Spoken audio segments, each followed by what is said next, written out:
9 अक्टूबर को लखनऊ के अम्बेडकर पार्क में जो काम मायावती जी ने किया है, शायद उसकी कल्पना पूजनीय बाबा साहब अम्बेडकर और साहब काशीराम जी ने भी नहीं की होगी। काशीराम जी ने इसी पार्टी में बहुजन सुखाय और बहुजन हिताय की बात सोची होगी और फिर उसके बाद सर्वजन सुखाय और सर्वजन हिताय की कल्पना कर रहे होंगे, लेकिन पता नहीं कहां से बीजेपी सुखाय और स्वयं हिताय की बात होने लगी। वर्तमान राज्य सरकार की भी बहुत बहुत आभारी है और इसलिए आभारी है क्योंकि इस स्थल को देखने वाले लोगों के चित्तों का इकट्ठा हुआ पैसा पूर्व की रही सपा सरकार की तरह वर्तमान भाजपा की राज्य सरकार ने इसे दबाकर नहीं रखा है। आप कल्पना कीजिए, जब 1977 को रात 9 बजे मायावती जी के पास काशीराम जी गए थे मायावती जी को मुख्यमंत्री बनाने के लिए, तब उन्होंने कभी भी अपने निजी रिश्तों या परिवारवाद की बात नहीं सोची थी। काशीराम जी के दिमाग में बस एक मिशन था कि कभी भी किसी भी दबे कुचले दलित पिछड़े आदिवासी पर अत्याचार न हो और कभी भी कोई दलित किसी का चमचा न बने। इसीलिए उन्होंने ये किताब लिखी, चमचा युग। इस किताब में उन्होंने जो लोग किसी की फालतू में चापलूसी करते हैं उन्हें चमचा, पिट्ठू, दलाल और औजार कहा था।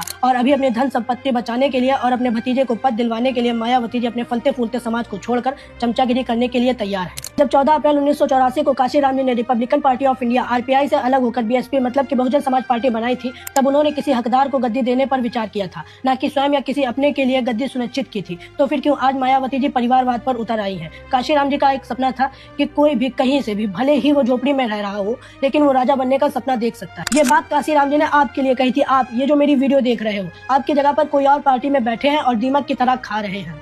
मैं तो कहता हूँ उनके पूर्व कामों की खूब तारीफ करो, मैं भी उनका खूब सम्मान करता हूँ, लेकिन योगदान के नीचे दबकर मत मरो। आप पढ़े लिखे हो, चापलूसी छोड़कर उनके कामों का विश्लेषण करो, विवेचना करो और अपने लीडर पर कातर नजर बनाए रखो। जैसे ही वो कोई गलत काम करे उन्हें आगाह करो।